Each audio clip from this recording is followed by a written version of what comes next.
My friends, I stand before you today to speak about a truth that has taken me a lifetime to understand. It is a simple truth, yet most people miss it entirely. They spend their whole lives chasing the wrong things, pursuing the wrong goals, measuring success by the wrong standards. And then at the end, they wonder why their lives feel empty despite all they have accumulated. The truth is this: we make a living by what we get, but we make a life by what we give. Let me begin by talking about getting, because our entire world is organized around it. From the moment you are born, you are told to get good grades, get into a good school, get a good job, get a promotion, get a house, get a car, get money, get status, get recognition, get power, get respect, get admiration, get security. The list goes on and on. Society has built an entire system around the idea that your value is determined by what you have acquired, what you have achieved, what you have accumulated. The message is relentless, and it comes from everywhere. From your parents who want the best for you, from your teachers who measure you by your achievements, from your employers who reward you for what you produce, from advertisers who tell you that happiness is just one more purchase away, from society that judges you by what you own. And so you spend your life getting. You work long hours to get money. You compete with colleagues to get promotions. You network with influential people to get opportunities. You study for examinations to get qualifications. You build your resume to get better positions. You cultivate your image to get approval from others. You compare yourself constantly to those around you to see if you are getting as much as they are getting. You accumulate possessions to get comfort and security. You chase achievements to get respect and admiration. The entire focus of your existence becomes about acquiring more. There is nothing wrong with this. Up to a point, you need to make a living. You need food and shelter. You need to provide for your family. You need security. These are legitimate needs, and working to get them is necessary and honorable. I have never believed in the kind of false spirituality that pretends material things do not matter. They do matter. But here is what happens. Getting becomes an end in itself rather than a means to an end. You start believing that getting more will make you happy. You tell yourself that once you get that promotion, that house, that amount in the bank, then you will be satisfied. But when you get those things, you are not satisfied. You just want more. The target keeps moving. There is always another level to reach, another possession to acquire, another achievement to unlock.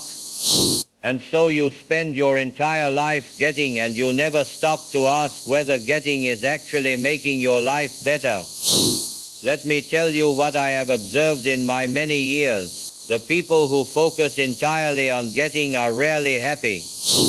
They are restless, anxious, always comparing themselves to others, always feeling like they do not have enough. No matter how much they get, it is never sufficient. They always want more. They achieve success by conventional measures, yet they feel empty inside. They accumulate wealth, yet they feel poor in spirit. They gain power, yet they feel weak and insecure. They receive recognition, yet they feel unseen and unappreciated. There is a hollowness at the center of their lives that no amount of getting can fill. Why? Because getting only makes a living. It does not make a life. Making a living means having the resources to survive and be comfortable. Making a life means having purpose, meaning, connection, and contribution. Making a living is about what flows into you. Making a life is about what flows out from you. Now let me talk about giving. When I say giving, I am not talking only about charity. I am talking about something much broader. Giving your time, giving your talents, giving your talents, giving your talents, giving your compassion, giving your forgiveness, giving your encouragement, giving your kindness, giving your love. These are the things that make a life. These are the things that create meaning. These are the things that connect you to other human beings and to something larger than yourself. Let me give you examples from my own experience. During the First World War, I served in the trenches in France. I saw young men, many barely out of school, living in terrible conditions, cold, wet, afraid, far from home, facing death every day. These men had been stripped of everything comfortable and familiar. They had no possessions to speak of. They lived in mud and filth. They ate poor food. They slept in holes in the ground. They owned nothing. Yet what I witnessed in those trenches was the most profound generosity I have ever seen. Men shared their last cigarette with a comrade. They gave their rations to someone hungrier. They risked their lives to pull wounded friends from danger. They carried men heavier than themselves across dangerous ground to safety. They wrote letters home for men who could not write. They read letters aloud to men who could not read. They told stories and jokes to lift spirits in the darkness. They sang songs together in the night. They gave comfort to the dying. They gave hope to the despairing. They gave courage to the fearful. They had nothing to get. Everything had been taken from them. But they still had something to give. And in giving they created bonds that lasted lifetimes. They created meaning in the midst of horror. They made lives even as they faced death. That taught me something I have never forgotten. You do not need to have a lot in order to give a lot. Giving is not about the size of your bank account. Giving is about the size of your heart and your willingness to share what you have, whatever that might be. Consider the gift of attention. In our modern world, attention has become rare and precious. Everyone is distracted, looking at their phone, thinking about their own problems, rushing to the next thing. People are physically present but mentally absent. They are in the room but not truly there. When you give someone your full, undivided attention, you give them something invaluable. You tell them they matter. You give them dignity. You give them the feeling of being seen and heard and understood. You give them the gift of your presence, which is one of the greatest gifts any human being can give to another. I have met with kings and presidents and ordinary citizens. Every person, regardless of status, wants the same thing. They want to be heard. They want to be understood. When you give them your attention, you give them this gift, and it costs you nothing except your willingness to be present. Consider the gift of knowledge.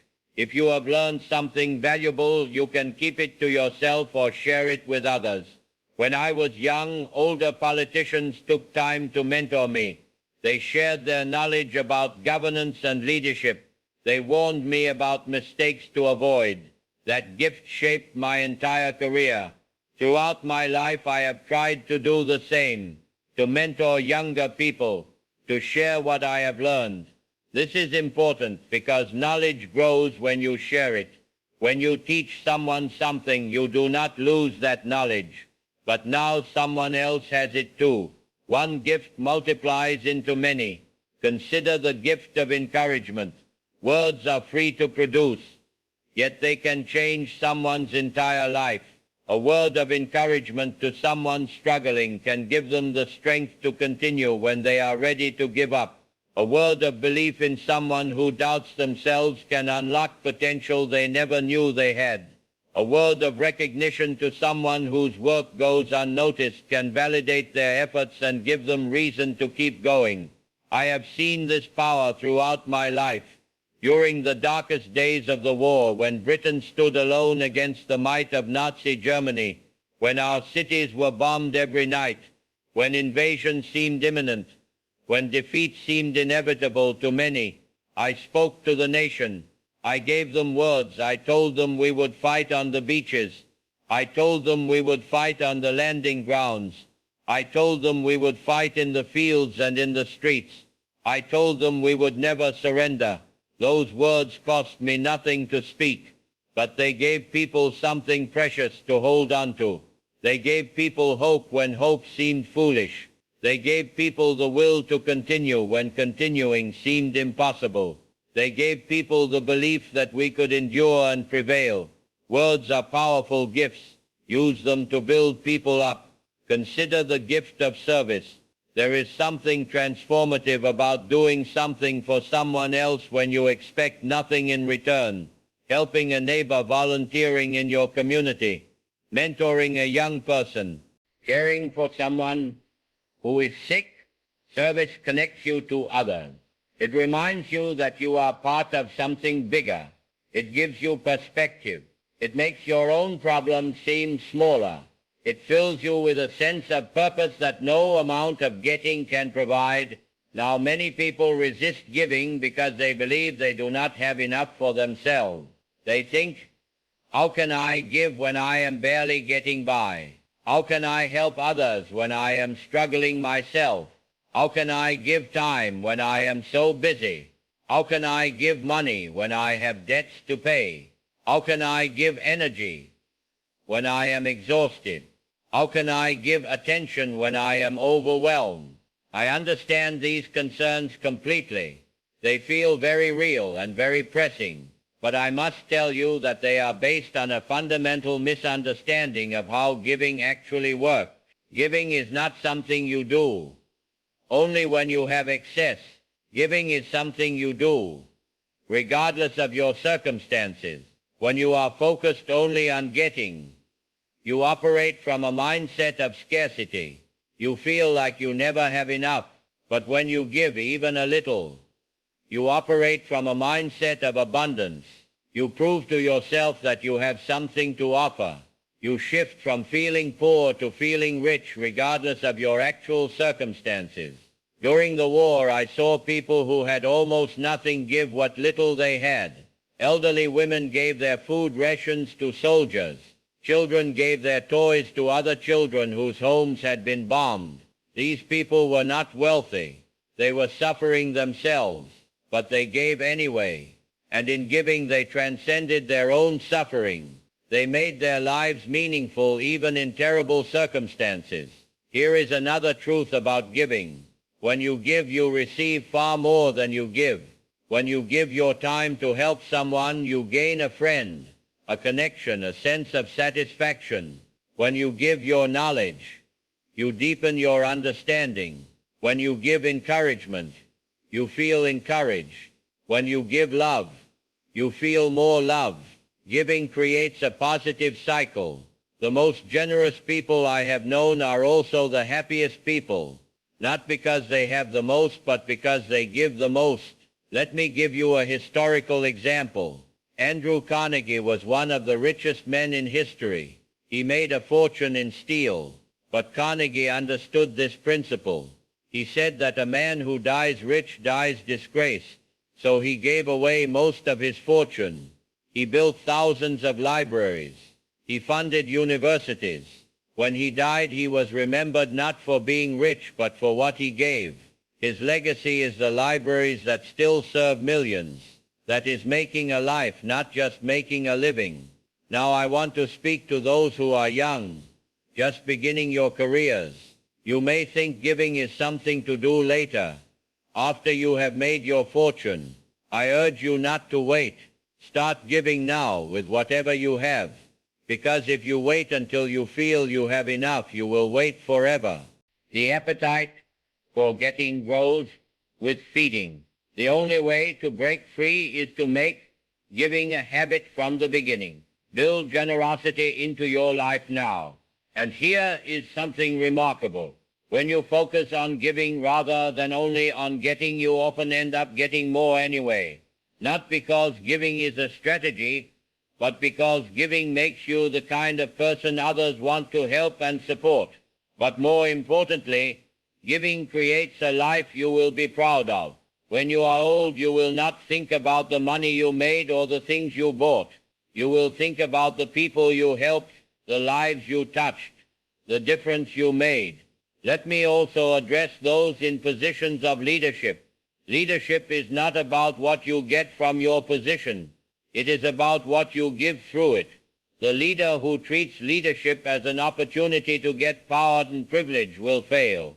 But the leader who treats it as an opportunity to serve will build something that endures. I led Britain through our greatest crisis. I did not focus on what I could get from being Prime Minister. I focused on what I could give to the nation.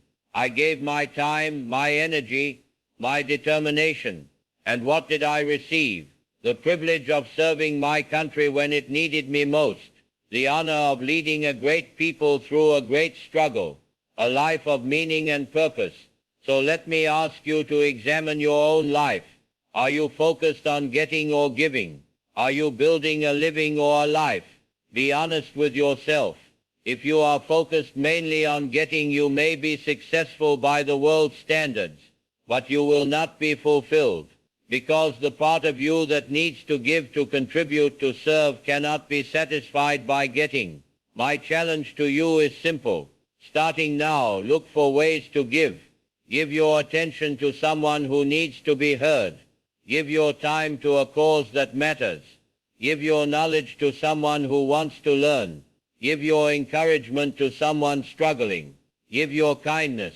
Give your resources. Give whatever you can give. Do not wait until you have more. Do not wait until it feels convenient. Give now. Give today. Give generously. Because we make a living by what we get, but we make a life by what we give. Your life depends not on what you accumulate, but on what you contribute. So choose contribution over accumulation. Choose giving over getting. Choose to make not just a living but a life of purpose and meaning, a life of connection and service, a life that matters not just to you but to others. A life that leaves the world better than you found it. That choice is before you now. Make it consciously. Make it deliberately. And live it every day. Give your best to the world. That is how you make a life. Thank you.